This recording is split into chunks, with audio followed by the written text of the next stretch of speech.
I was talking with a client in a session. She reached over and took a glass of water and had a sip. Her face became very distressed. She started to rub her palms on her thighs. I asked her, "What's going on for you?" And she said, with tears streaming down her face, "I'm so afraid this sip of water is going to make me gain weight."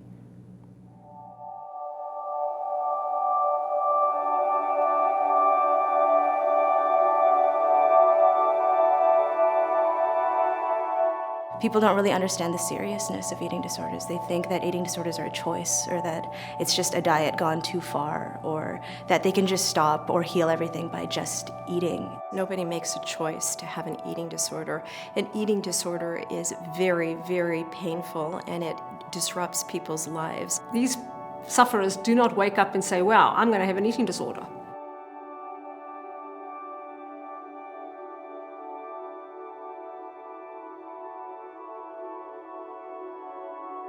I had a few people say, "Oh, I wish I had just a little bit of what you have." You can't be just a little bit pregnant. You can't be just a little bit anorexic. There were many different steps that turned what were smaller, unhealthier behaviors into something that was out of control.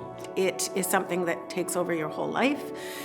It is something that is a very serious illness. With our daughter, as sick as she is, she's not choosing this.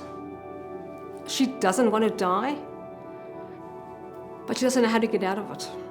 I think a lot of us are really fighting, even though it may not look like it. It takes everything sometimes to just get out of bed and not hurt yourself right away. As it goes on, it really takes on a mind of its own, and it's no longer under our control. About 70% of the cause of anorexia nervosa we know is now attributable to your genes, and 30% seems to be related to your environmental experience. And the way to understand it is that genes load the gun and the environment pulls the trigger.